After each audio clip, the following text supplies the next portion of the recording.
রামচন্দ্রঘাটে যুব মোর্চার মন্ডল সভাপতির ওপর প্রাণঘাতী হামলার প্রতিক্রিয়া জানিয়েছেন মুখ্যমন্ত্রী ডক্টর মানিক সাহা। বললেন, হতাশা থেকেই মথার এই আক্রমণের ঘটনা, কাউকে রেয়াত নয়। এ নিয়ে কি বলেছেন মুখ্যমন্ত্রী ডক্টর মানিক সাহা, দেখুন। না, এরা তো ফ্রাস্ট্রেশন থেকে এগুলো করছে, ফ্রাস্ট্রেশন থেকে তো আইনের পথে চলবে, কাউকে ছাড়া হবে না। এগুলো তো এদের কাজে, এদের পুঁজি তো কিচ্ছু নেই। একটা হচ্ছে সাম্প্রদায়িক সুরসুরি, আর একটা হচ্ছে গায়ের জোর দেখানো। ওদেরকে কাউকে ছাড়া হবে না, এটা পরিষ্কার বলে দিচ্ছি।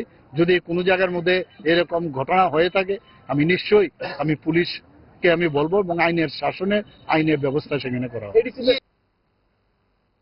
स्वर्ण कमल ज्वेलर्स प्रेजेंट्स विवाह स्वर्ण उत्सव 19 जनवरी से पूरे वेडिंग सीजन तक। वेडिंग ज्वेलरी खरीदिए और जीतिए एक romantic couple trip to Vietnam. पाएं गोल्ड ज्वेलरी पर up to 25% making charges off और डायमंड ज्वेलरी पर 100% मेकिंग चार्जेस ऑफ। साथ ही लकी ड्रॉ में जीतिए 2 फैमिली ट्रिप्स टू कश्मीर। हर परचेज पर अश्योर गिफ्ट और हॉलमार्क्ड ओल्ड गोल्ड एक्सचेंज पर कंप्लीट वैल्यू। सिर्फ स्वर्ण कमल ज्वेलर्स पर। TNC apply.